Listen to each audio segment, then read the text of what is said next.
Hello and welcome. आज हम nationalism का छठा लेक्चर देने जा रहे हैं, जिसमें हम ये जानने की कोशिश करेंगे कि कैसे इंडिया में डिफरेंट सोशल ग्रुप्स ने इस मूवमेंट में पार्टिसिपेट किया।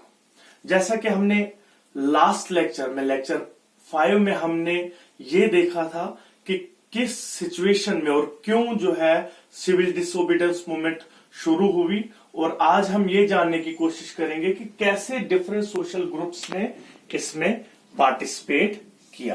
तो इसमें हम सबसे पहले देखेंगे कि रिच पीजेंट्स, जो लैंडलॉर्ड्स थे, जो बड़े बड़े जमींदार थे, उन्होंने जो है कैसे इसमें पार्टिसिपेट किया। तो इसमें आते हैं पाटीदार ऑफ गुजरात और जाट्स ऑफ यूपी, मेनली यही दो ग्रुप्स आ जाते हैं।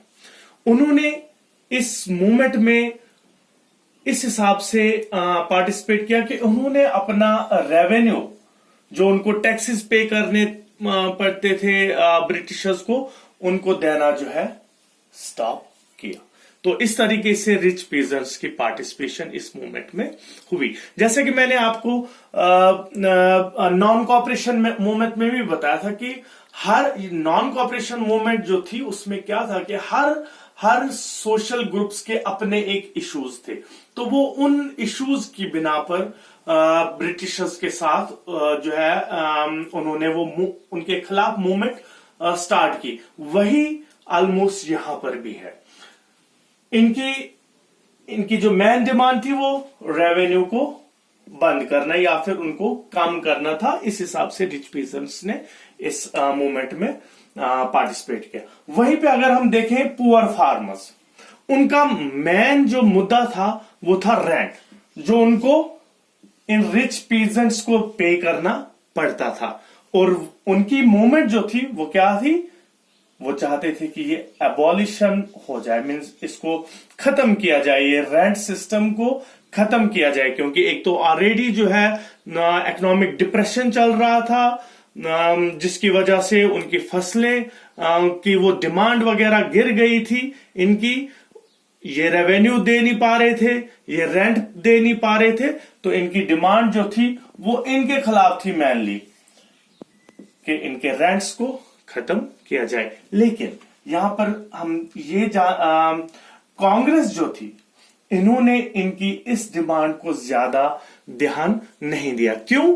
क्योंकि अगर वो इस डिमांड को ज्यादा ध्यान देते, इस डिमांड पे ध्यान देते, उससे क्या होता कि ये जो रिच पीजेंट्स थे वो उनके खिलाफ हो जाते।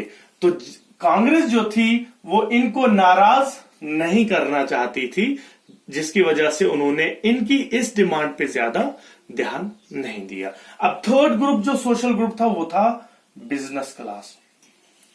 उनकी जो डिमांड्स थी वो ये थी कि जो रिस्ट्रिक्शंस ब्रिटिशर्स ने लगाई थी बिजनेस क्लास पे, वो रिस्ट्रिक्शंस क्या थी? वो रिस्ट्रिक्शन कुछ इस तरह से थी जिसकी वजह से जो बिजनेस क्लास थी वो अपना बिजनेस जो है वो एक्सपेंड नहीं कर पा रहे थे। उनकी डिमांड ये थी ब्रिटिश के खिलाफ। इस मूवमेंट में उन्होंने क्या डिमांड छेड़ी कि ये जो रिस्ट्रिक्शंस है इनको खत्म किया जाए। वहीं पे फोर्थ सेक्शन जो है वो है इंडस्ट्रियल वर्कर्स। यहां पर मैं आपको ये बताऊं कि इंडस्ट्रियल वर्कर्स ने ज्यादा एक्टिवली पार्टिसिपेट नहीं किया। सिर्फ नागपुर वर्कर्स जो थे इन्होंने इस प्रोटेस्ट में पार्टिसिपेट किया। और उनकी डिमांड क्या थी? उनकी डिमांड थी लो वेजेस, यानी कि उनको वो जो काम करते थे उसके उनको बहुत कम वेजेस मिलते थे। और उनकी डिमांड यहां पर क्या होती थी कि उनको वो उनके वेजेस बढ़ा दिए जाए। मीन्स उसे कि जितने भी सोशल ग्रुप्स थे उनकी अपनी अपनी डिमांड थी, लेकिन सिर्फ एक पॉजिटिव था कि वो ज्वाइंटली जो है वो ब्रिटिशर्स के खिलाफ लड़ रहे थे। अब पांचवा सेक्शन और सबसे इंपॉर्टेंट सेक्शन हमारी सोसाइटी का वो है वुमेन सेक्शन। वुमेन सेक्शन ने फर्स्ट टाइम जो है इतना एक्टिवली पार्टिसिपेट किया किसी भी मूवमेंट में। अब उन्होंने किस हिसाब से पार्टिसिपेट किया? उन्होंने सबसे पहले गांधी जी को सुनने के लिए वो घरों से बाहर आने लगे। और फर्स्ट टाइम, जैसा कि हम सबको पता है कि हमारे हिंदुस्तान में औरतें ज्यादा बाहर नहीं निकलती थी तब के जमाने में, तो उन्होंने क्या किया, उन्होंने घरों से बाहर निकले और गांधी जी को सुनने लगे और उनको फॉलो किया। और फॉलो करने के बाद उन्होंने क्या किया, उन्होंने भी साल्ट लॉज को वायलेट किया, उन्होंने भी साल्ट को बनाना शुरू कर दिया। और सबसे इंपॉर्टेंट, उन्होंने फॉरेन क्लॉथ्स को छोड़ना को बाइकआउट कर दिया। तो इस हिसाब से जो है ऐसे जो हम कह सकते हैं कि डिफरेंट सोशल ग्रुप्स ने अपनी अपनी पार्टिसिपेशन शो की। अब क्या होता है कि जब ये मूवमेंट पीक पर थी, काफी उभर कर सामने आ गई, ये मूवमेंट ने जोर पकड़ा, तो इसके कुछ रिएक्शंस हुई हिंदुस्तान में। रिएक्शंस क्या होती है कि ब्रिटिशर्स ने जब देखा कि इस मूवमेंट ने काफी हाइट्स ली है, तो उन्होंने कांग्रेस के लीडरशिप को, कांग्रेस के लीडर्स को जेलों में डालना शुरू किया, जिसमें हम कह सकते हैं गांधी जी, अब्दुल गफूर खान एटसेट्रा। तो इनको जेलों में बंद करना शुरू कर दिया। लेकिन जैसा कि हमें पता है कि हर एक्शन का कोई ना कोई रिएक्शन होता है। जब उन्होंने कांग्रेस लीडर्स को जेलों में डालना शुरू कर दिया, तो उसकी रिएक्शन जो है सत्याग्रही उन्होंने भी जो है शो की। अब उन्होंने किस हिसाब से शो की कि उन्होंने जो है वो डैमेज स्टार्ट करना शुरू कर दिया गवर्नमेंट प्रॉपर्टीज को, रेलवे स्टेशंस को, कोर्ट्स को, गवर्नमेंट बिल्डिंग्स को, म्युनिसिपल बिल्डिंग्स को उन्होंने डैमेज करना शुरू कर दिया। जब सत्याग्रहों की तरफ से रिएक्शंस आया, उसके बाद और ज्यादा रिएक्शंस आया ब्रिटिशर्स की तरफ से। उन्होंने भी अब क्या किया, उन्होंने सत्याग्रही जो थे उन पे वायलेशन शुरू कर दिया, उनको मारना पीटना शुरू कर दिया, उन्होंने साथ में बच्चों को मारना शुरू कर दिया। और फाइनली क्या होता है कि उन्होंने इंडियंस को, जो भी उनको दिखे कि ये वायलेशन कर रहा है, ये जो है कोई डंडे चला रहा है या पत्थर फेंक रहा है या कोई बिल्डिंग जला रहा है, तो उन्होंने क्या किया, इन्होंने अरेस्ट करना शुरू कर दिया इंडियंस को। और ऑलमोस्ट 1 लाख इंडियंस को उन्होंने अरेस्ट कर दिया। अब क्या होता है कि जब वायलेशन बहुत ज्यादा बढ़ी, तो आपको पता है कि गांधी जी जो थे वो नॉन वायलेंस फिलॉसफी पे बिलीव करते थे, और वो अपने प्रिंसिपल्स के साथ बिल्कुल भी कंप्रोमाइज नहीं करना चाहते थे। जब उन्होंने देखा कि वायलेंस जो है वो बहुत ज्यादा बढ़ गई है, ब्रिटिशर्स की तरफ से भी, सत्याग्रही उनकी तरफ से भी, तो उन्होंने इस मूवमेंट को कॉल ऑफ किया 1931 में। यानी कि 1 साल तक ये मूवमेंट चली। स्टार्ट हुई थी ये 12 मार्च 1930 में, और मार्च 1931 में जो है ये कॉल ऑफ करनी पड़ी गांधी जी को।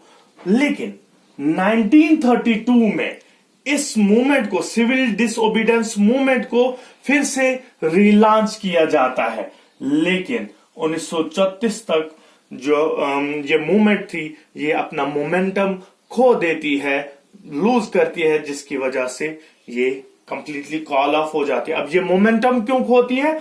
क्योंकि कुछ लिमिटेशंस की वजह से जो है, कुछ लिमिटेशंस थी इसमें। जैसा कि आपने, अब वो लिमिटेशंस कौन सी थी? जैसा कि आपने पहले ही देखा, यहां पर पुअर फार्मर्स पे वो उन्होंने, उनकी डिमांड पे उन्होंने ज्यादा ध्यान नहीं दिया। क्यों नहीं दिया? क्योंकि उनके रिच पीजेंट्स नाराज हो जाते। एक दूसरा, आपने यहां पर भी देखा, इंडस्ट्रियल वर्कर्स की पार्टिसिपेशन ऑलरेडी कम थी, और जो थी वो भी थोड़ा नाराज हो गए। क्यों? क्योंकि उनकी डिमांड पर भी जो है उन्होंने ज्यादा ध्यान नहीं दिया। क्यों नहीं दिया? क्योंकि उनकी बिजनेस क्लास जो है वो नाराज हो जाती, और ये बिजनेस क्लास ही जो है इन मूवमेंट्स को फंडिंग करती थी।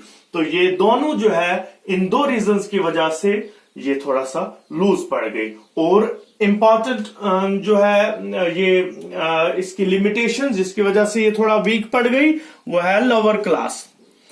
जो हमारी डिप्रेस्ड क्लासेस उस टाइम के शेड्यूल कास्ट या जो पिछड़े हुए जातियां थी या फिर पिछड़े हुए लोग थे, उनको इग्नोर किया गया इस मूवमेंट में। क्यों? क्योंकि गांधी जी, ये जो कांग्रेस पार्टी थी उसमें मैक्सिमम उस टाइम हायर कास्ट पीपल्स थे, और वो उस टाइम काफी हमारी सोसाइटी में भेदभाव चलता था। उनका साथ लेने के लिए, उन हायर कास्ट वो जो लीडरशिप का साथ लेने के लिए इस ने जो है क्या किया, ये जो डिप्रेस क्लास थी उनको इग्नोर करना शुरू किया, जिसकी वजह से उन्होंने कोई पार्ट प्ले नहीं किया था इस सिविल डिसोबीडियंस मूवमेंट में। एक और रीजन कि ये जो कांग्रेस लीडरशिप थी, इन्होंने हिंदू महासभा के साथ जुड़ना शुरू किया, मिलकर जो है इस मूवमेंट को आगे चलाने की सोची, जिसकी वजह से मुस्लिम लीडरशिप जो थी उन्होंने सेपरेशन ली, वहां से वो कांग्रेस से अलग हो गई। और भी बहुत सारे रीजंस थे, लेकिन जो मेन रीजंस थे, जो मेन लिमिटेशंस थी इस सीडीएम में, सिविल डिसोबीडियंस मूवमेंट में, जिनकी वजह से ये वीक पड़ गई, वो मैंने आपके सामने रखे। इससे जो है हमारा आज का लेक्चर खत्म होता है, और लेक्चर 7 और लास्ट लेक्चर जो है इस यूनिट का, वो इंशाल्लाह कल, उसमें हम ये भी क्वेश्चंस को सॉल्व कर रहे हैं, जो टेक्स्ट बुक्स पे क्वेश्चंस दिए गए हैं उनको भी सॉल्व करने की कोशिश करेंगे इंशाल्लाह। Thank you.